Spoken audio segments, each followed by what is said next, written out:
예, 안녕하세요. 암호화폐 미래를 믿는 사람 고란입니다. 네, 안녕하세요. 암호화폐와 블록체인이 금융의 판을 바꿀 거라고 믿는 이용재입니다.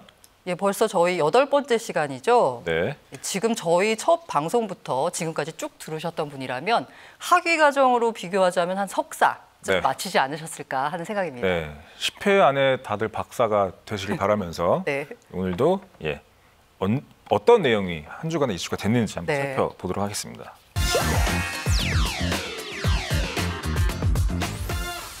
지난 10월 11일 미국 상원이었죠. 네. 여기 그 닥터둠 이름만 벌써 약간 이름부터 음침합니다. 네네. 느리엘 루비니 뉴욕대 교수가 나오셔서 그 별명에 걸맞게 암호화폐에 대해서 아주 신랄한 비난을 날리셨습니다. 루비니 교수는 이제 암호화폐 반대파로 이제 참석을 했었고요. 그래서 표정이 벌써 안 좋으세요. 표정부터 네. 지금 마음에 안 든다는 네네. 표정이죠. 그리고 비영리 암호화폐 리서치 센터인 코인센터의 피터 발켄버그라는 분이 반대쪽 찬성파로 나와서 이제 열띤 토론을 벌였습니다. 청문회가 끝난 다음에 그 암호화폐나 블록체인 커뮤니티에서 이 수많은 루비니 교수의 주장을 반박하는 그 보고서들이 연구 결과가 쏟아졌죠. 네. 루비니 교수가 여기 나오기 위해서 나름 또 37페이지에 달하는 준비 많이 하셨네요. 써왔어요. 네네. 리포트를 써왔는데 읽어봤더니 자기 논점에 맞는 데이터만 뽑아낸다고 해서 이제 체리피킹 데이터라고 얘기하죠. 다 전부 다 체리피킹 말씀만 들으니까 왠지 떠오르는 인물이 있습니다. 네, 그래서 JTBC 올해 초에 뉴스룸 토론에서 나왔던 유시민 작가의 그 논리 프레임워크랑 정확히 일치하는 것 같아요. 네. 그렇죠. 어떤 얘기를 주로 했나요? 네, 리포트 전체를 꿰고 있는 논리 흐름은 우리도 문제가 있긴 한데 너네가 이걸 해결하기 위해서 얘기를 했는데 그거 해결 안 돼. 그러니까 예를 들면 내연기관 자동차 회사가 테슬라 같은 전기차 회사한테 야, 니네 전기차 생각보다 친환경적이지 않은데? 생각보다. 니네 친환경이라고 나왔는데 친환경적이지 않아. 그럼 금지해. 이렇게 얘기하는 건 똑같은 거죠. 다분히 정치적이라고 표현하는 분들도 있어요. 그러니까 다들 이제 암호화폐 업계가 있고 루비니는 기존의 이제 정통 뭐 학계 그런 법정화폐 경제 시스템을 대표하는. 그러니까 서로의 명분이나 입장을 이제 설득시켜야 되기 때문에 근데 시대의 흐름이 암호화폐 쪽으로 가고 있기 때문에 근거를 대기가 굉장히 어려운 상황에서 그냥 자기한테 맞는 데이터만 뽑아내는 그런 레포트를 썼죠. 이분이 뭐 유명세도 유명세지만 그에 반해서 약간 그 부정적으로 보시는 분들이 있으시더라고요. 꽤 있더라고요. 꽤 있어요. 네, 그래서 루비니 교수가 이제 유명한 게 2006년도 말쯤에 내가 서브프라임 모기지를 맞췄어라고 하셨죠. 부동산 가격이 심히 우려가 된다. 이걸로 인해서 금융위기가 올 수 있다라고 그걸 맞춘 걸로 이제 유명해졌죠. 근데 그 전에 뭐 학계에서는 루비니 교수가 2006년 전에는 다른 종류의 위기설을 계속 얘기하고 다녔다라는 거를 꼬집어서 얘기를 해요. 그래서 이 사람은 말만 열면 안 좋은 얘기만 한다. 경제 비관론만 말한다. 그러다가 2006년도에 시나리오를 수정해서 서브프라임 얘기를 부동산 얘기를 건드렸다. 나쁘게만 얘기하면 언젠가 한 번 맞습니다. 근데 그게 제대로 맞은 거죠. 그래서 하버드 비즈니스 리뷰의 전 편집장이자 블룸버그 칼럼니스트인 저스틴 폭스 같은 경우는 루비니 교수를 시나리오 스피너라고. 시나리오 스피너요? 네, 시나리오를 계속 바꾼다. 구체적으로 루비니 교수가 암호화폐가 어떤 문제점이 있길래 금지해야 된다, 문제다라고 했는지 짚어보도록 하죠. 그래서 보시면은 이제 루비니는 암호화폐가 모든 종류의 사기와 버블의 대명사다라고 얘기를 했습니다. 그 버블은 다 나열을 하셨군요. 그래서 첫 번째 튤립 버블, 사우스시 버블, 이제 미시시피 버블 이 세 가지를 예를 들었어요. 그래서 암호화폐는 이 세 가지 버블과 다를 바가 없다라고 얘기했는데 역사적인 큰 버블은 항상 정부와 회사의 합작품이었습니다. 그래서 정부와 기관, 그다음에 회사, 그다음에 마지막에 인간의 탐욕이 붙어서 이 삼중주가 이루어져야 이제 버블이 딱 나오는데 튤립 버블 같은 것도 보시면 이미 정부는 튤립에 대한 그런 거래를 굉장히 장려했어요. 그러니까 튤립 거래 관련 특별법도 만들고 특별법. 정부가 앞장서서 암스테르담이나 로테르담 거래소에 상장도 시키고 튤립을 증권화해서 그다음에 선물 거래도 허용하고 그래서 정부가 주가 됐고 그 뒤에 귀족들이 따라왔던 그런 버블이 바로 튤립 버블이었다. 그리고 근거 없는 그런 가격 상승이 있었던 버블이었고요. 사우스시도 사우스시 회사라는 걸 정부의 그 국영기업이랑 똑같은 거예요. 이게 남해 주식회사입니다. 네, 맞아요. 남해 주식회사인데 남미 교역 독점권을 정부가 이 회사에 부여를 하고요. 독점권 딱 오니까 뭔가 이건 정말 될 것 네. 같아라는 네. 느낌이 확 와요. 그 당시에 이제 주식 시장이 열렸고 이제 서민들이 주식을 투자하기 시작했던 네네. 때였고, 근데 정부가 독점한 그런 기업이다. 이거 해야지. 네, 그렇죠. 라고 간 거예요. 근데 뭔가 정보 보증해 주는 듯한 그렇죠. 느낌인데요. 네, 그래서 근데 문제는 남미 교역권을 영국 왕실이 네. 이거를 인정한다 한들 네. 아시다시피 남미 교역권은 아, 무적함대 스페인이 다 갖고 있었어요. 그 다르네요, 진짜. 그래서 네. 교역권을 갖고 있다고 해서 교육을 열심히 많이 하는 건 아니거든요. 그렇네요. 네. 그래서 돈을 못 벌었죠, 이 회사가. 네네네. 그래서 이제 주가가 확 빠졌었고요. 그다음에 더 중요한 거는 이건 대국민 사기극이라고 할 수 있을 정도의 악질적인 버블이었습니다. 이 그래프만 보면 정말 네. 그 인터넷 버블보다 더 심한 것 같은데요. 그러니까 사우스시 남해 회사가 어떤 장난을 쳤냐면 네. 당시에 초기에 거래가가 그러니까 시장에서 거래가는 한 $200, 예를 들어 200달러였다면 액면가는 또 $100예요. 그러네요. 저기 출발이. 예. 근데 $1,000까지. 이 $200, 그러니까 일반 서민들이 $200를 사고 시장에서 거래를 하죠. 주식을 사죠. 네네. 그러면 남해에서는 $200 받아와요. 네네. 이거를 영국 왕실이 갖고 있는 국채를 매입합니다. 그러니까 영국 왕실이 빚을 대신 갚아주는 거예요. 아니 그 투자자들이 $200 투자한 이유는 남미 교육을 열심히 해서 뭔가를 그쵸. 많이 벌어와라라는 건데 이 돈으로 왜 국채를 사냐요? 그 목적으로 만들어진 회사이기 때문에 영국 왕실의 채무를 해결하기 만든 회사였거든요. 이거는 거의 계획 사기인데요? 사기죠, 사기. 네. 그래서 그 국채를 사서 $200를 영국 왕실에 주고요. 네네. 그 남해 회사는 갖고 온 국채를 담보로 주식을 또 발행해요. 근데 발행할 때는 액면가로 발행하니까 $200짜리 국채 받아왔으면 주식이 액면가 $100죠. 두 개가 생기는 거예요. 아니 이런. 그러니까 계속 두 배씩 불어나는 겁니다. 주식이. 이런 누워서 떡 먹기에 장사가 어딨나요? 어떻게 이건 완전 사기 대국민 사기극인데. 펀지 아닌가요? 약간 그런 느낌이죠. 그래서 문제는 주식이 무한정 늘어나는 구조이기 때문에 언젠간 터지잖아요. 터지죠. 그리고 돈도 못 벌고 있는 회사고. 그러니까 폭락이 쭉 온 거죠. 근데 이게 얼마나 대단했냐면 이 당시에 영란은행 총재가 아이작 뉴턴이었어요. 뉴턴 그 유명하신 그 삼법칙을 발명하신 그 뉴턴. 뉴턴이 저 스타트라고 써 있는 지점에서 투자를 소액을 했다가 그럼 돈 많이 버셨겠는데? 돈을 좀 벌었어요. 그러다가 이건 된다. 이건 된다. 그래서 전 재산을 저 맨 꼭대기에서 투자를 하고 전 재산을 탕진하게 되죠. 참 이러면 그 미시시피 버블도 마찬가지 구조로 전개됐던 거죠. 맞아요. 미시시피 버블은 프랑스 회사, 프랑스 왕실의 채무를 해결하기 위해서 만든 회사. 이게 소위 말하는 그 철도 버블인 건가요? 그거랑은 다른 건가요? 아니에요. 예. 네네. 이게 뭐냐면 똑같아요. 구조 똑같습니다. 그러니까 이 미시시피 회사를 차렸는데 이 회사는 이제 광고를 이렇게 하는 거예요. 우리가 발견한 신대륙에 뉴올리언즈 쪽 땅에 엄청난 금광이 있다. 미시시피 강을 가로지르는 그 뉴올리언즈에 엄청난 금이 있고 이거 우리가 다 가져올 거다. 그리고 그때 마침 프랑스에서 엄청나게 많은 사람들을 그 뉴올리언즈로 이주를 시켰어요. 그래서 그 뉴올리언즈 쪽에 약간 그 프랑스 문화가 있는 게 뉴올리언즈, 오를레앙 그 어원이잖아요. 근데 문제는 이주민들이 가봤더니 없어. 그리고 거기서 사람 다 굶어 죽고 그랬던 거예요. 그러니까 이게 딱 탄로가 난 거죠. 그래서 폭락을 합니다. 근데 물론 이 과정에서 존 로라는 그 걸출한 경제학자가 나오긴 해요. 근데 이분이 근대화된 지폐의 선구자 역할을 했었는데 이거를 제외하면은 거의 사기와 마찬가지였던 악질적인 버블이었다고 볼 수 있죠. 그러면 아까 사우시스 버블은 영국 정부가 벌인 일종의 사기고, 정부와 회사가 합작하고, 미시시피 버블 역시 프랑스 정부와 회사가 벌인 버블. 맞아요. 그렇다면 지금 약간 비트코인, 소위 암호화폐 버블과 다른 점은 암호화폐 버블에는 정부나 회사가 개입을 하지 않았잖아요. 그렇죠, 안 했죠. 그게 굉장히 큰 차이점인 거죠. 그러니까 10년 동안 정부는 이 암호화폐에 대해서 굉장히 부정적인 스탠스를 취했죠. 그리고 이런 버블을 조장할 만한 글로벌 기업들이 동참하지도 않았고 이제서야 동참을 하고 있는 상황이니까. 그러니까 암호화폐는 불과 몇 년 전까지만 해도 소수의 혁신 기술을 옹호하는 사람들끼리만의 시장이었던 거죠. 근데 여기에서 기술이 하나하나씩 개발됨에 따라서 큰 폭의 가격 상승이 이루어졌는데 이제 그걸 본 대중들이 이제 힘들잖아요. 부동산도 안 돼, 주식도 안 돼, 뭐 내 인생이 안 될 것 같고 마지막 남은 부의 사다리로 이거를 보기 시작한 거죠. 계층이동의 사다리로 우르르 몰렸던.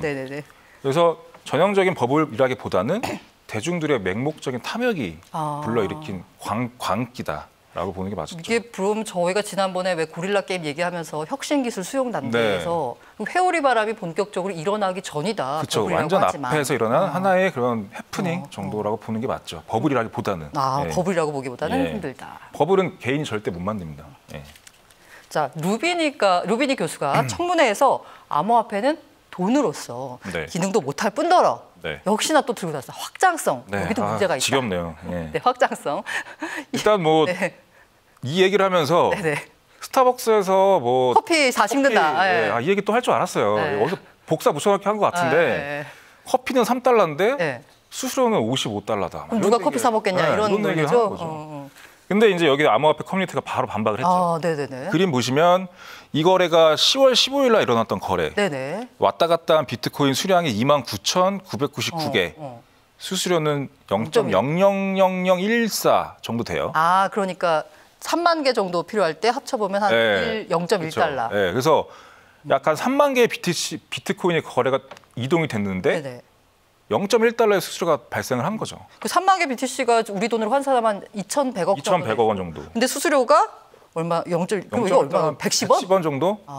근데 이거를 만약에 기존 스위프트망이나 뭐 사용했다고 하면 제가 국내 송금해도 10,000원 보내도 600원, 700원 나올 것 같은데요. 그러니까 이런 것들을 정면으로 반박을 하고 그러니까 이게 시사하는 바가 뭐냐면 루비니는 자기 논리 전개할 때 자기한테 필요한 데이터만 갖고 이거는 수수료가 50달러, 60달러 갔던 때는 올해 초에 암호화폐가 거의 극성을 부렸던 가격 고점대에 거래가 너무 많이 일시적으로 몰렸을 때의 수수료를 증거 자료로 갖고 온 거죠. 그렇죠.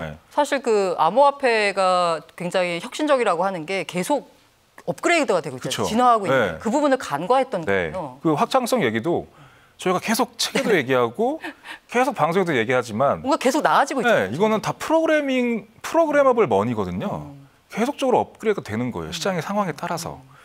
그래서 계속 그 확장성 얘기를 하는 것 자체는 의미가 별로 없는 거죠. 루비니 교수가 얘기했던 그 비판 포인트 중에 하나가 블록체인 기술 인류 발전사를 통틀어서 그런 엄청난 기술이 아니라 제일 과대포장이다. 엑셀 스프레드시트와 뭐가 다르냐. 이 부분에 대해서. 이것도 굉장히 답을 하기조차 좀 민망한 이제 그런 주장인데. 엑셀 스프레드시트도 좀 너무 하셨던. 그러니까 올해죠. 올해 올랜도에서 열렸던 심포지엄. IT 엑스포라고 굉장히 큰 엑스포가 있습니다. 거기에 가트너가 매년 이제 10개 정도의 전략 기술을 발표해요. 이거는 향후에 5년 안에 꽃을 피울 기술이다. 확실히 기업들이 이거에 대해서 관심을 가져야 된다. 그중에 블록체인이 들어갔나요? 그렇죠. 블록체인이 바로 들어가 있었습니다. 들어가 있었습니다. 뭐 이걸로 이제 대답을 대체하면 될 것 같습니다. 비트코인에 대한 암호화폐에 대한 비판 중에 하나가 마약, 범죄, 뭐 테러 이런 데 쓰이는 돈세탁 이런 데 쓰는 아주 나쁜 돈이다. 그러니까 금지를 해버려야 된다라는 주장을 했습니다. 지금 상황에서는 어림도 없다고 보시면 돼요. 예전처럼 2010년, 11년도에 아무도 비트코인에 대해서 암호화폐에 대해서 관심이 없을 때 그냥 개인들이 만나서 야 내가 비트코인 줄게 나 뭐 줘. 이 정도의 거래는 할 수 있어요. 범죄 행위에. 그래서 지금 모두가 주목하고 있는 이 퍼블릭 블록체인을 활용해서 범죄 행위를 하고 돈 세탁을 한다? 굉장히 어렵습니다. 그래서 실제로 불법 행위는 법정화폐로 훨씬 더 많이 일어나고 있어요. 근데 이걸 괜히 암호화폐를 이제 깎아내리는 툴로 사용하는 게 이제 문제가 많은 거죠. 그래서 예를 들어서 일례로 올해 초에 코인 체크. 여기서 이제 기자님도 이 기사를 많이 쓰셨는데 그 NEM이라는 암호화폐가 탈출이 당했죠. 근데 해커가 이걸 탈취했을 때는 굉장히 기분 좋았을 거예요. 대박이다 이러면서. 규모가 아마 사상 최대였죠? 규모가 지금 저희가 확인했을 때 5천억 정도로 알고 있는데 5천억 정도. 이 정도의 램을 이제 강타를 했는데 이걸 이제 환전해야 되잖아요. 환전. 그렇죠. 근데 이제 램 재단에서는 이제 하드 포크를 해서 이더리움처럼 이거를 막 묶어버리느냐. 근데 이건 안 했고 이 램을 환전할 수 있는 거래소에 다 연락을 한 거죠. 이 해당 주소에서 나오는 거래는 다 받지 말고 환전해주지 말아라. 그러니까 그 5천억 상당의 그 램을 환전하기가 애매한 거예요. 그러니까 누가 훔쳐갔는지는 모르겠지만 훔쳐간 사람에게 그 경제적인 이득이 가지 않도록 아예 환전을 금지시켜 버리니까 결과적으로는 효과가 없네요. 잘 못 쓰는 거예요. 훔쳐간 사람이 누군지 모르지만 그 사람의 그 주소는 알 수 있으니까. 그래서 이렇게 해서 다 차단을 시키는 겁니다. 그래서 아마 대부분 환전 못하고 소액으로만 아마 환전을 하고 있을 거예요. 뭐 준비해 오신 것 중에 그 최악의 돈 세탁 케이스 탑 5를 네. 선정하셨는데 그 중에서 시청자분들의 정신 건강을 위해서 한 가지만 네. 한 가지만 소프트한 한 가지 케이스만. 네. 네. 2012년도에 네. HSBC 은행 멕시코 지점과 멕시코 미국 지점 간에 네. 약 한 8조 원 상당의 자금이 8조요? 네, 8조. 네, 8조 정도의 자금이 돈 세탁이 네. 이루어집니다. 멕시코 마약 카르텔 자금. 잠깐만. 근데 HSBC는 이거는 굉장히 공신력 있는 은행 아닌가요? 그렇죠. 세계 최대 은행 중에 하나죠. 네. 그래서 HSBC가 이거를 그 멕시코 은행 지점과 미국 은행 지점을 조사를 한 거죠. 네. 금융감독원 같은 데서. 네. 그러니까 거액의 달러를 갖고 와서 입금을 해도 네. 신원 확인을 안 했다고 하더라고요. 이게 뭔가요? 방조한 건가요? 아니면 같이 뭘 그렇죠. 해 드신 방조 건가요? 혹은 뭐 같이 공모의 뭔가- 네. 의혹이 분명히 있는 거죠. 네네네. 근데 이거를 HSBC가 어떻게 무마했냐면 막대한 양의 2조 원 가량의 벌금을 내고 아, 실수였다. 네. 이상한데요. 수천 개의 지점을 관리하는 우리 같은 대형 은행은 이러한 사고 사례가 많다. 그래서 우리가 모든 사람들을 다 관리할 수 없기 때문에 그게 더 충격이네. 예, 이러한 것들은 좀 네. 양해를 구해달라라고 해서 2조 원의 벌금을 냈죠. 그래서 실제로 비트코인닷컴에서 조사한 바에 따르면 2013년에서 2016년까지 비트코인 전체 거래에서 약 1% 정도만 네. 그 출처가 굉장히 의심스러웠던 거래가 있었고요. 1%? 근데 반면에 법정화폐 같은 경우는 전체 GDP의 2에서 5%. 그러니까 예를 들면 896조에서 한 2,200조 정도가 매년 돈 세탁이 된다라고 통계가 나왔습니다. 네. 비트코인이나 암호화폐에 대한 비판 중에 하나가 굉장히 반환경적이다라고 해서 채굴 할 때 얼마나 많은 전기를 쓰느냐. 네. 이게 인류에 의해서 무슨 도움이 되느냐라는 비판. 맞아요. 이 비판에 대해서는. 전 세계에 가장 많은 환경 오염을 일으키는 산업 중에서 두 번째가 바로 섬유 산업입니다. 아, 패션, 섬유 산업. 아, 저희가 입고 있는 이런 아, 네, 것들. 네. 어떡하죠? 그러니까 이게 어느 정도냐면 네네. 보시면은 정유 산업 다음으로 아. 환경 오염을 심하게 유발하는 산업이에요. 아, 그렇네요. 네, 네, 네. 그다음에 섬유 산업에 사용되는 화학 제품, 글로벌 전체 화학 제품의 25%가 네네. 여기서 나와요. 그다음에 전 세계 탄소 배출의 10%가 아, 문제가 많은 섬유 산업이네요. 산업이 나오고요. 문제가 많은 산업이네요. 그다음에 섬유 산업은 농업 다음으로 많은 물을 사용합니다. 정말 많은 문제가 있네요. 진짜 깜짝 놀랄 만한 거는 네. 청바지 한 벌 네, 네. 만드는데 네. 물이 1,800리터, 한 6,000리터 넘는 물이 들어요. 오. 한 벌 만드는데. 한 벌 만드는데 이 루비니 교수의 논리대로라면 이 정도의 환경 오염을 끼치는 산업은 금지해야죠. 금지해야 되겠네요. 그 다음에 또 나온 논리가 바로 이 가격 버블입니다. 네. 너무 급하게 올랐다가 지금 다 떨어지지 않았느냐. 역사적 버블과 똑같다라는 맞아요. 주장에 대해서는. 네, 그 루비니는 이거를 역사적으로 이러한 투기 자산은 없었다. 이렇게 플래시하게 올랐다가 플래시하게 빠지는 건 없었다라고 얘기하는데 바로 밑에 이제 마이클 노보그라츠라는 노보그라츠 펀드. 노보그라츠 펀드에서 크립토 기관 투자자죠. 네네. 엄청나게 많이 하는. 바로 답을 다르죠. 아니 이렇게 또 친절하게 또. 네. 2000년도에 아마존 드립다 매도할 때는 그 뭐냐라고 얘기를 한 거죠. 그럼 아마존 차트 한번 보여주시죠. 어떤 모양이었는지. 97년도에 IPO를 했는데 네. 이제 IPO를 빵 해서 이제 쭉 올라가죠. 그때 인터넷 버블 따라서. 아우, 놀랍습니다. 그래서 98년에 이미 900%가 넘는 수익률을 올려요. 아, 그리고 2000년도까지 계속 올라가다가 그다음에 이제 폭락을 하네요. 그다음에 8달러까지 빠집니다. 아. 110달러까지 올라갔다가 8달러까지 빠져요.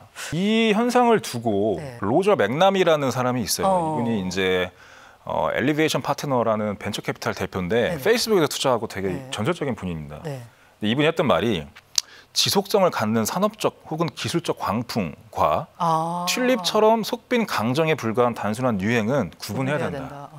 그래서 이분이 그런 명언을 남겼고요. 실제로 2017년 말에 CNBC에 나와서 이제 얘기를 하죠. 어떤 산업은 거대한 광풍의 힘으로 유지되면서 나중에는 위대한 산업적 혁명으로 이어진다.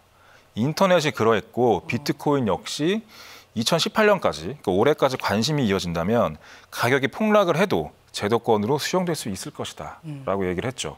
이 와중에 이 와중에 자산 규모가 무려 2,400조 원을 갖고 네. 있는 피델리티. 네. 이름도 벌써 피델리티한데요. 네. 여기 에비게일 존슨이라는 여성 CEO가 굉장히 암호화폐에 관심이 많은 걸로 알려져 있었고 실제로 기관 투자자들을 대상으로 한 암호화폐 수탁 서비스를 시작하겠다라고 한 거죠. 네. 누군가는 내가 여기에 있는 게 굉장히 궁금해할 수 있겠다. 네네네. 근데 내가 여기 있는 이유는 내가 암호화폐를 좋아하기 때문에 여기 왔다. 아, 좋아하기 때문에. 그다음에 이것은 미래가 가질 수 있는 모든 것이 될 수 있다라고 작년부터 계속 얘기를 했습니다. 이 에비게일 존슨이 피델리티 구내식당 결제를 비트코인으로 할 수 있게 만들어요. 아, 그러면 구내식당에 가면 지금 비트코인을 결제할 수 있는 거고, 네, 비트코인 자판기도 만들고. 아. 그러면서 올해 한 9월쯤에 인터뷰에서 에비게일 존슨이 연말에는 피델리티 자산운용이 암호화폐 업계에 진출할 만한 그런 프로젝트를 연구하고 있다. 그리고 연말에 결과가 나올 것이다.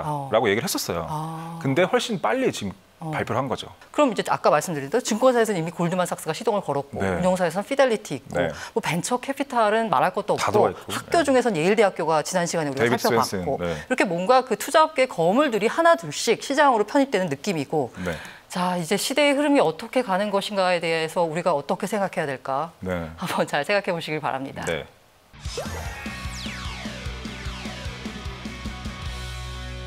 예, 이번 시간에는 이더리움이 어떻게 플랫폼으로서의 효용성을 갖는지에 대해서 살펴보도록 하겠습니다. 이때 나온 핵심 개념이 바로 D앱입니다. 네. 많이 들어보셨을 것 같은데. 이더리움이 아무리 원천 기술이 뭐 개발된다 네네. 하더라도 이거는 하나의 플랫폼이기 때문에 실제로 사용자들이 블록체인의 효용을 느끼려면 이 플랫폼을 활용해서 실질적으로 서비스를 제공하는 회사들이 그렇죠. 생겨야 되는 거죠. 어플리케이션이. 이런 것들을 이제 디센트럴라이즈드 어플리케이션이라고 해서 D앱이라고 이제 부르는데요. 그러면 이제 D앱에 대해서 좀 더 네. 효과적으로 보기 위해서 한번 공급 생태계가 어떻게 되는지 네, 한번 알려주세요. 보시죠. 네. 그림을 보시면 이제 맨 하단부에 이제 프로토콜이라고 부르는 이제 소위 말하는 이제 플랫폼이라고 보시면 플랫폼, 됩니다. 네. 그래서 여기에는 이더리움, 뭐 이오스, 뭐 퀀텀, 많이 네오 들어본 것들이네요. 이런 것들이 네. 있죠. 네. 그다음에 이 바로 위에 이제 보조 프로토콜이라고 보조 하는 게 프로토콜, 있어요. 네. 네. 이거는 이제 프로토콜이 제공하는 다양한 기능 중에서 어느 하나를 특정해서 그것만 특화시킨 프로토콜이라고 보시면 돼요. 네네네. 그거 바로 위에 이제 D앱이 있는 거예요. 있는 그래서 거고. D앱은 프로토콜의 기술만 사용하는 D앱이 있기도 하고 프로토콜 기능 플러스 보조 프로토콜 기능까지 사용하는 네. D앱이 있기도 하는 거죠. 네. 어쨌든 그래서, 소비자가 만날 수 있는 건 이 D앱이겠네요. 네, D앱이죠. 그래서 소비자가 사용할 수 있는 건 D앱이고 투자할 수 있는 건 다 할 수 있죠. 그 뭐 쉽게 비유를 하자면 이 아까 프로토콜이 인터넷, 그러니까 이더리움이 인터넷이다라고 네. 하면 그 쇼핑몰 그 사실 구축해 주는 데가 카페24라고 있거든요. 네. 지금 그 저기 코스닥에 상장된 네. 그리고 스타일란다 같은 쇼핑몰 이게 바로 그 위에 있는 D앱. 맞아요. 이렇게 비교하면. 그래서 블록체인 업계 다시 비교하면 이더리움, 그다음에 그 위에 탈중앙화 거래소 플랫폼을 제공하는 제로엑스, 제로엑스. 그다음에 탈중앙화 거래소 서비스를 제공하는 뭐 레이더 릴레이 같은 데가 있는 거죠. 이렇게 이제 분류가 되는 거죠.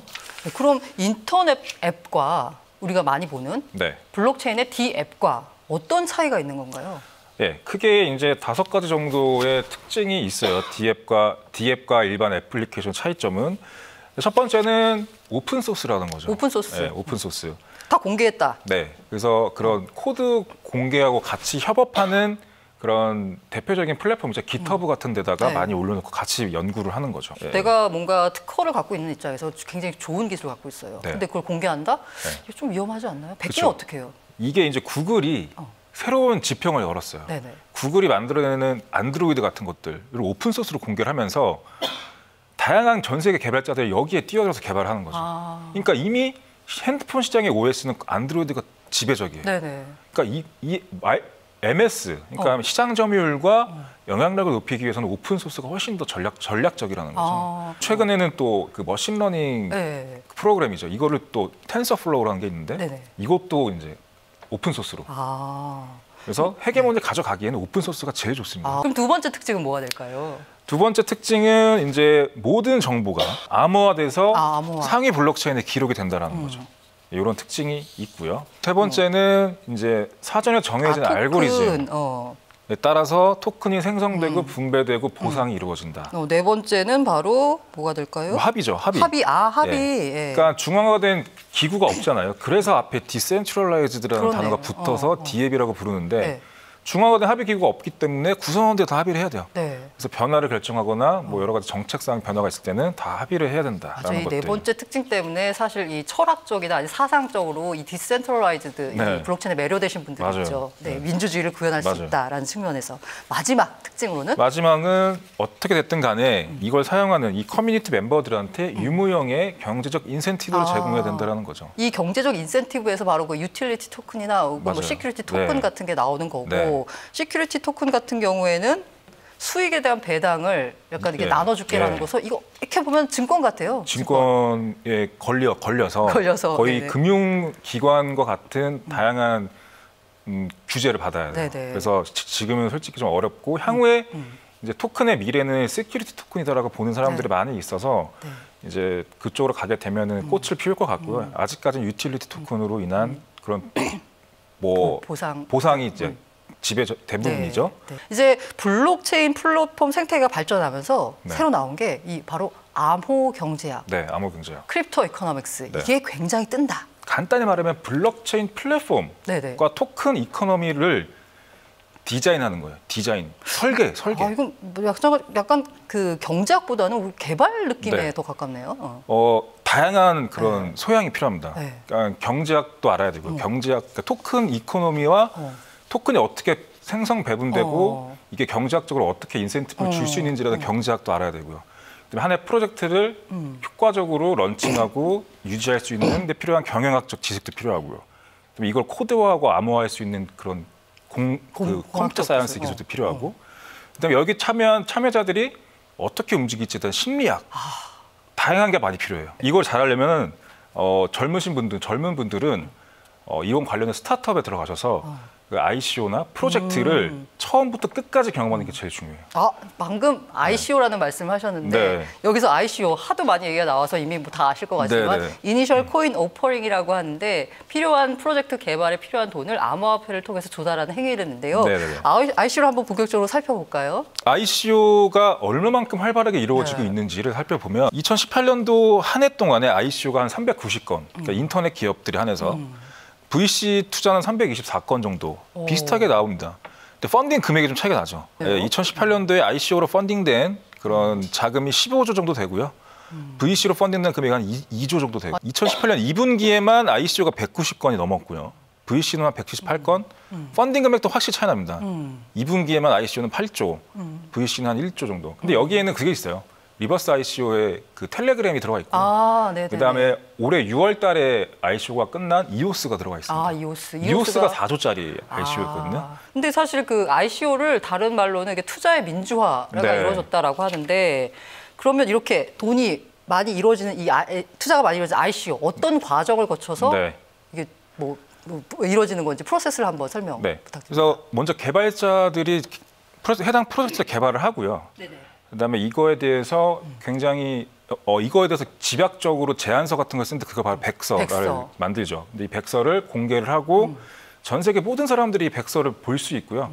본인들이 리서치를 해서 이게 기술적으로 구현이 되겠다 싶으면 이제 투자를 하는 겁니다. 근데 투자를 하는 과정에서 있어서 스마트 컨트랙트, 그러니까 블록체인을 활용한 스마트 컨트랙트로 이루어지는 거죠. 그럼 전통적인 그 VC 방식의 투자보다 ICO가 뭔가 좋으니까 이렇게 더 많이 이루어지는 거 아니에요? 뭐가 좋은 거예요? 좋은 점은 투자자들한테 좋은 점은 전 세계 모든 사람들 대상으로 돈을 펀딩을 할 수 있다는 거죠. 근데 ICO를 하게 되면 백서를 효율적으로 잘 공개를 하면 전 세계 모든 사람들이 이걸 보고 투자 의사 결정을 할 수 있는 거예요. 그리고 제일 좋은 거는 회사의 지분을 희석하지 않고 투자 자금을 받을 수 있다는 거죠. 미래에 생성된 코인을 주고 투자금을 받는 거기 때문에 코인이랑 그 회사의 지분이랑 또 다른 문제죠. 그래서 회사들이 지분은 그대로 남겨두되 프로젝트 단위로 ICO를 하고 사업을 착수할 수 있다는 거죠. 이거 굉장한 이점입니다. 여기서 우리가 짚고 넘어가야 될 그 ICO가 역사적인, 기념비적인 ICO가 바로 더 다오라는 건데 이 더 다오, 이때가 2016년이었는데 1,680억을 모았어요. 그 해 모았던 ICO 자금의 절반이 넘는다고. 더 다오가 이 Decentralized Autonomous Organization의 약자예요. DAO. 더 다오라고 부르는데, 근데 이더리움으로 블록체인 플랫폼이 생기고 여기서 스마트 컨트랙트로 이제 조직이 운영될 수 있다라는 컨센서스가 생기자마자 더 다오라는 팀이 나왔죠.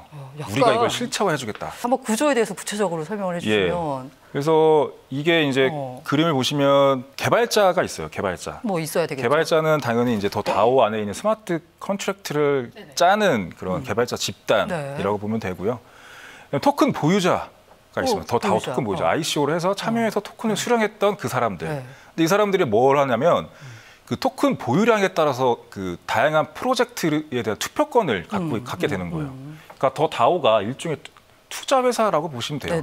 다양한 프로젝트를 이제 선별을 해서 거기에 투자를 하고 그 프로젝트가 잘 됐을 때 이익금을 배당받는 형식으로 이루어지는 조직이에요. 근데 토큰 보유자는 내가 만약에 100토큰을 갖고 있고 내 친구가 200토큰을 갖고 있으면 나는 투표가 1개, 내 친구는 투표권 2개 이렇게 가는 거예요. 그래서 투표를 막 합니다. 그래서 프로젝트를 선정하는 역할도 하고 그다음에 이 더 다오라는 조직에서 다양한 변화가 있을 때 그거에 대해서 그것도 투표를 하고요. 그다음에 이 더 다오를 구성하고 있는 중재자라는 사람들이 있는데 이 사람들을 고용하거나 자르는 것도 이 더 다오 토큰 보유자들이 진행을 하고요. 근데 이 다오는 직접 민주주의를 구현한 듯한 느낌이라서 정말 혁신적이고 엄청 대단해 보이는데 실패했잖아요. 네, 구조적인 문제가 있었죠. 그게 뭐냐면 더 다오 토큰 보유자들은 이 다오의 운영에는 관심이 없었고 자신이 보유하고 있는 토큰의 가격 상승에만 관심이 많았던 거예요. 그래서 사실 그렇죠. 회사의 다양한 의사결정에 참여를 안 하는 겁니다. 가장 중요한 건 보안 문제가 있었어요. 보안 문제. 어떤 이 스마트 계약 코드를 짰는데 너무 단순하다. 1,600억 원짜리의 스마트 계약, 1,600억 원의 토큰을 갖고 있는 스마트 계약으로서 너무 부실하고 단순하다라고 지적이 나왔고 아니나 다를까 해커가 이제 이걸 공격을 했죠. 약 7천만 달러 상당, 그러니까 360만 개의 이더리움을 탈취합니다. 난리가 났죠. 그래서 이제 이더리움 파운데이션에서는 이걸 어떻게 해야 되나. 어떻게 해야 되나요? 그래서 양측으로 나눠졌어요. 그래서 첫 번째는 이거를 하드 포크를 해서 해커가 갖고 간 이더리움을 무가치한 걸로 만들어 버리자. 그러니까 이거는 블록체인 대전제를 위반하는 거죠. 불가변성이잖아요. 불가변성인데 다시 그 이전으로 백을 해서 바꿔버린다는 거잖아요. 그 시점에서 해커가 갖고 있는 이더리움은 정당하지 않은 체인으로 만들어버리고 다시 분기를 만들어서 새로운 이더리움 체인을 만들겠다라는 거거든요. 아니 뭐 해커가 훔쳐간 거니까 이거를 무가치하게 만드는 취지는 좋으나 블록체인의 기본 정신에 위배되는 거 아닌가요? 맞아요. 그래서 블록체인 기본 정신이 위배되기 때문에 찬반향론이 너무 거셌었어요. 그래서 반대쪽은 하드포크 반대하는 쪽은 코드는 법이다. 향후에 스마트 계약이 우리 사회에 올바르게 뿌리 내리려면 코드로 짜여져 있는 원칙을 위배해서는 안 된다라고 해서 피해본 사람들한테는 미안하지만 보상할 수 없다라는 쪽이 있었고요. 그다음에 찬성 쪽은 이더리움 파운데이션 쪽, 비탈릭 쪽이 찬성을 했는데 코드가 법이긴 맞지만 융통성을 발휘해야 된다. 그리고 이거를 현재 이 사회에서 이 스마트 계약이 뿌리 내려가는 단계에서 너무나 급진적으로 이거를 코드는 법이다라고 해서 다 무시할 경우에는 더 어렵다, 시장이. 더 뿌리내기 어렵다. 약간 현실하고 타협을 했다라고 볼 수 있는. 타협을 하면서 빌드업을 해나가자라는 쪽으로 나눠졌고 결국에는 80% 이상이 이제 하드포크에 찬성을 하죠. 그래서 이제 해커가 갖고 있는 이더리움을 무용지물을 만들어 버리는데 이게 커뮤니티원 예상과는 다르게 그 반대했던 사람들이 그 잘려 나온 체인을 갖고 이더리움 클래식을 만들어 버리는. 그러니까 사실 본류로 보자면 이더리움 클래식이 원래 이더리움이군요. 원래의 그 블록체인 정신을 계승한 이더리움이라고 볼 수 있죠. 저는 이더리움이 있고 이더리움 클래식이 있어서 이더리움 클래식이 이더리움 짝퉁이라고 생각했어요. 그렇지만 이게 각자의 뭔가 다 논리가 있는 체인인 거군요. 그 시점에서 가치관이 정확히 분열돼서 각자의 길을 가게 된 거죠. 비트코인 캐시와 비트코인처럼. 그럼 이더리움은 이제 이더리움 파운데이션 하고 있는 거고 이더리움 클래식의 개발은 어떻게 진행되고 있나요? 이더리움 클래식은 찰스 호스킨슨이 있는 그 IOHK 재단에서 개발을 합니다. 사실 저처럼 이더리움과 이더리움 클래식을 많이 헷갈려하셨던 분들이 계실 텐데요. 저희 넥스트 머니톡 시청자분들은 이제 그런 일은 없겠습니다. 제 주변 지인들 중에서는 이더리움을 사야 되는데 이더리움 클래식을 샀던 분들도 꽤 있습니다. 그래서 왜 그러냐 물어봤더니 클래식이라는 단어가 붙으면 있어 보인다고 하더라고요. 그래서 그 두 개의 구별을 잘 하실 수 있기를 바랍니다.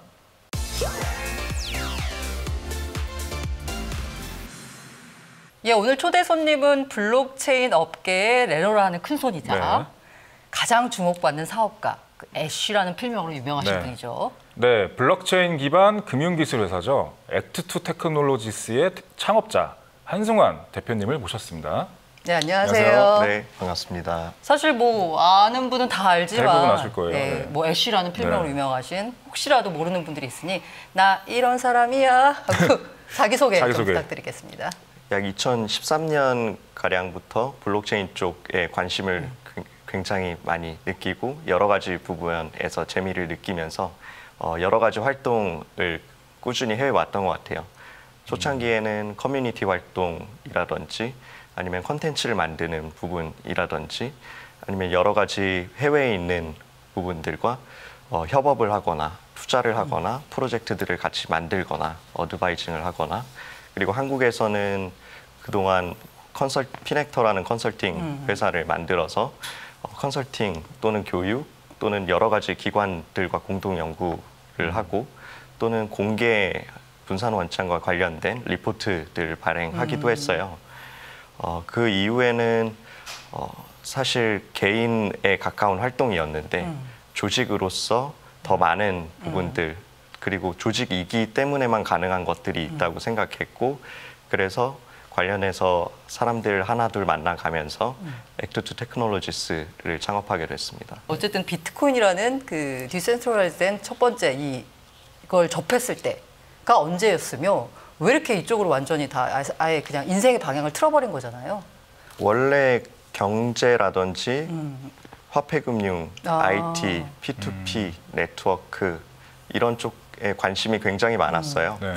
그러던 중에 비트코인을 접하게 됐고 그리고 비트코인을 보니까 2013년경이었던 것 같아요. 모든 관심사가 다 있고 그리고 보는 순간 이게 단지 어떤 하나의 화폐라기보다는 이런 것들을 결국 데이터와 관련된 이동이라든지 복제라든지 아니면 데이터 자체를 공개된 곳에 올릴 수 있는 어떠한 것이라는 생각이 들었고 물론 그때 많은 것들이 구체화된 상황은 아니었던 것 같아요. 관련해서 계속 학습을 하고 여러 사람들과 토론하고 그러면서 끊임없이 배워나가는 과정이었던 것 같고요.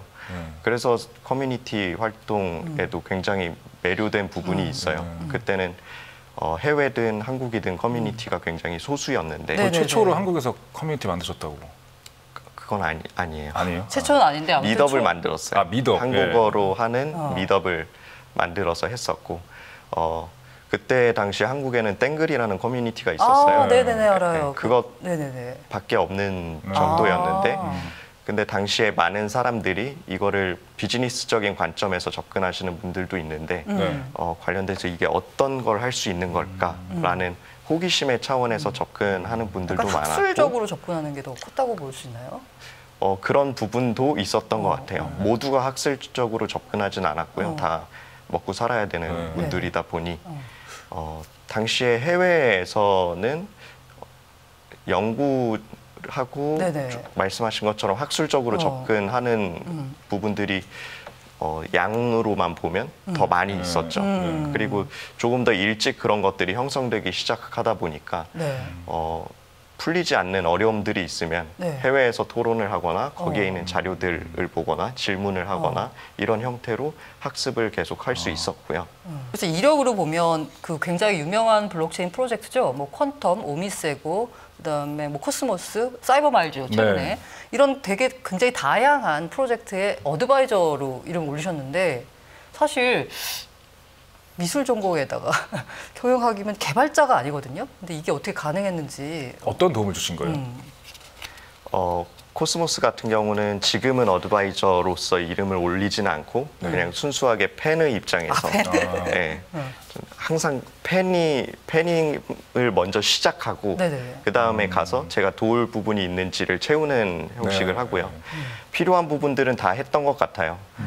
예를 들어서 엔젤 투자를 해준다든지 법인 자체를 설립을 한다든지 전략적인 부분들이라든지 아니면 기술 구조라든지 그런 부분들을 하는 데 있어서 개발자들이 기술과 관련된 부분에 지식이 깊고 그리고 그런 것들을 명확히 중심을 잡고 해야 되는 상황도 분명하지만 근데 또 이들도 이 모든 부분들에 대해서 바로 개발적인 접근을 하는 건 아니에요. 그 과정에서 논리적인 검증이라든지 어떤 방식으로 작동해야 되고 그런 것들이 단순히 기술 자체에만 네. 집약된 것이 아니라 예를 들어서 네트워크와 관련된 네네네. 부분들, 그래서 네트워크 위상에서 각 주체나 노드들이 어떤 식으로 행동을 할 것인지 또는 블록체인 위에서 각 주체들은 여러 가지가 될 수 있는데 블록체인 노드를 돌리는 사람도 될 수 있고 네. 단지 그 프로그램을 설치한 사람이 될 수도 있고 아니면 그런 것도 없이 그냥 특정한 토큰이나 암호화폐를 가지고 있는 사람이 될 수도 있고 그런 것들을 외부에서 가지고 활동을 하는 사람들이 될 수도 있기 때문에 사실 블록체인 설계라는 건 반경이 어마어마하게 네. 넓은 것 같아요. 그런 부분들을 많이 학습할 수 있었고 그래서 여러 가지 차원에서의 접근을 도우려고 노력을 했던 것 같아요. 중고나라와 협업해서 그 블록체인 기술에 중고나라에 블록체인 기술을 도입하는데 뭔가 이렇게 도움을 주겠다 사업적으로 해서 협약을 맺은 걸로 해서 많이 아마 아실 거예요 일반인들은. 중고나라 같은 경우는 저도 어떤 유스케이스들이 맞을까 또는 이런 것과 비슷한 방식으로 작동하는 비즈니스의 사례가 있나 이런 것들을 연구하면서 자연스럽게 떠오르게 됐던 거고요. 그리고 굉장히 많은 사람들이 네네. 블록체인 비즈니스를 철저하게 기술단에서 접근해서 올라오거나 아니면 완전히 블록체인 차원에서만 생각을 하는 경향이 있어요. 네, 사실 그렇죠. 지금도 그렇죠. 대부분이 그러고 네. 있고 그래서 일반인들은 잘 모르죠. 사실. 네, 그래서 저도 마찬가지의 접근을 했었어요. 네네. 지금 언급하신 프로젝트들 전부 다 철저하게 기술 집약적인 프로젝트들이고 아주 깊게 기술적으로 파는 걸로 유명한 집단들이기도 한 것 같아요. 근데 단순히 그런 접근은 저는 많이 경험을 해본 거죠. 네. 그리고 그거는 이제 그들이 이미 하고 있으니까 계속 진행을 하면 될 것 같고 네. 그러면 그 외에 어떤 식으로 저는 조금 더 생활의 접점에서 그런 것들을 붙여나갈 수 있을까. 그래서 저는 반대편에서 이번에는 조금 거리감을 좁히는 네네. 방식을 선택을 했던 것 같고요. 그런 부분에서 제가 기여할 수 있는 부분이 있다고 생각했어요. 혹시 그 되게 초창기부터 이 업계에 관여하셨던 분으로서 너무나 지난한 과정을 거치면서 혹시 회의감을 느끼신 적은 없는지 블록체인 기술이 과연 정말 우리에게 효용성을 줄 수 있을까에 대한 부분에서 저는 매일매일 검증을 하려고 노력을 하는 사람이다 보니까 지금도 마찬가지예요. 대전제에서는 저는 많은 검증을 했으니까 나름의 확신을 구축할 수 있었고 그리고 그런 부분이 있었기 때문에 이 긴 기간 동안을 해올 수 있었던 것 같아요. 근데 그럼에도 불구하고 여전히 지금 비트코인은 나온 지 10년이 됐고 그리고 보여준 게 뭐야라고 이제 사람들이 하죠. 그 이후에 굉장히 많은 다른 것들이 나오기 시작했지만 여전히 비트코인이 시총이 1위죠. 가장 크고 네트워크가 가장 크고 근데 많은 사람들이 이유를 비트코인은 네트워크가 크니까 네트워크 효과 때문에 다른 것들이 이길 수 없다 라고 얘기하기에는 그럼 그렇게 네트워크가 큰가? 그렇게 크지도 않거든요. 그렇게 결제하는 곳이 많은가? 그렇죠. 그렇게 연결된 곳이 많은가? 그렇게 노드가 많을까? 그렇지도 않거든요. 그런 부분에서 보면 비트코인 이상의 효용을 만드는 특정한 서비스가 아직 존재하지 않는다. 근데 또 블록체인 업계에서는 그런 서비스가 존재하려면 대단위의 처리를 할 수 있어야 하는데 그렇죠. 그런 것들이 현재 블록체인 상에서 쉽지가 않은 상황이니 블록체인 자체의 기술 연구, 인프라와 관련된 기술 연구에 훨씬 더 매진해야 한다. 근데 저는 이런 것들이 일반인들에게 너무나 동떨어진 거고 저에게 있는 어느 정도의 어떤 두려움은 뭐냐면 이런 류의 소통이 일반인들에게 전혀 의미가 없어요. 이거는 우리끼리만 하는 소통인 거고 그리고 기업이나 기관이나 어떤 기술사들이나 그들과 소통을 하는 언어이지 일반인들 입장에서는 어차피 그래서 지금 못하니까 신경 쓰지 마세요 라는 거랑 비슷한 걸 수 있어서 그리고 그런 과정에서 일반인들이 정말 여기에 관심을 가지지 않게 되면 그럼 과연 성장 동력이 얼마나 우리 자체만으로 있을 수 있을까라는 고민이 있고 제 생각에는 관심이 끊어지면 안 된다라는 게 명확한 것 같아요. 유망하다고 생각하는 코인이 있다면, 암호화폐가 있다면 어떤 거고, 그다음에 어떤 방식으로 투자하면 좋을지 투자자들 투자 관점에서 좀 먼저 투자하신 입장에서 조언을 좀 부탁드립니다. 딱 찍어드릴게요. 찍어주신다. 이거 좋아요, 이런 거. 네. 네. 제가 지금까지 네. 블록체인 기술을 하면서 네. 필요하다고 느꼈던 여러 가지 요소들이 있어요. 네. 그리고 그거는 단순히 저만이 필요하다고 느낀 게 아니라 네.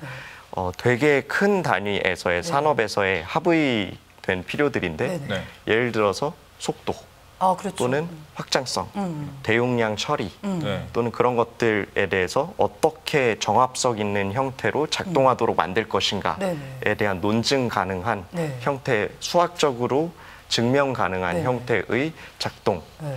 그런 부분들에 있어서 연구를 이미 많이 하고 있어요. 네네. 예를 들어서 이더리움은 그렇죠. 아주 대표적으로 네네. 그런 부분들을 하고 있고 그리고 이더리움에서 플라즈마 쪽을 연구하는 부분들도 많이 이더리움에서 그런 확장성에 대해서 연구하는 여러 개의 프로젝트들이 있는데 플라즈마라고 불리는 네네네. 것도 그 프로젝트 중에 네네네. 하나고 네. 지금 굉장히 적극적으로 연구가 되고 있는 상태인 것 같아요. 네. 그리고 동시에 그런 것들을 오미세고라는 프로젝트에서 네네. 이더리움과 밀접히 협업해서 네. 그런 것들을 만들고 있고 또 동시에 그런 것들을 적용하기 위한 노력들도 하고 있는 상태예요. 그리고 관련돼서 단순히 또 관련돼서 여러 개의 블록체인들을 연결하는 네네네. 단일한 블록체인으로서는 특정 부분에서의 한계가 있을 수 있으니 네네네. 여러 개의 블록체인이 통일된 방식으로 소통하고 그리고 여러 개의 어떤 기능들이라든지 가치라든지 그런 것들이 자유롭게 블록체인 간 이동하거나 소통하거나 그런 형태의 접근들을 집중적으로 하는 곳이 코스모스라는 팀이에요. 네. 코스모스라는 팀은 개인적으로 제가 되게 좋아하는 아까 팬이라는 말씀으로.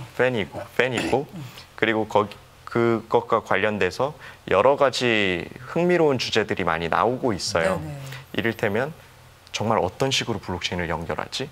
네. 그리고 블록체인을 연결하면 뭐가 좋지? 그리고 블록체인 간 서로 다른 특성들이 있을 텐데 네. 서로 다른 특성들이 있는 상황에서 어떻게 정합성을 가질 수 있지? 그리고 예를 들어서 익명성이라는 컨셉을 가진 블록체인도 있고 결제에 집중된 네. 것도 있고 아니면 스마트 컨트랙트와 같은 네. 이더리움과 같은 네. 기능과 관련된 네. 부분에 집중을 하고 있는 것들도 있어요. 그러면 익명성과 관련된 코인을 결제와 관련된 코인 위에서 네네. 스마트 컨트랙트를 이용해서 모든 기능을 다 활용해서 할 수 있는 것들은 어떤 게 있을까? 네. 또는 그렇게 만들 수 있을까? 네. 라는 되게 다양한 흥미로운 주제들이 연구되고 있고 네. 실제로 굉장히 많이 개발이 돼서 네. 현재 실제 메인넷도 지난 거의 2년 넘게 개발을 했어요. 그래서 관련해서는 아마 금방 또 런칭을 하고 소식들이 있지 않을까 싶어요.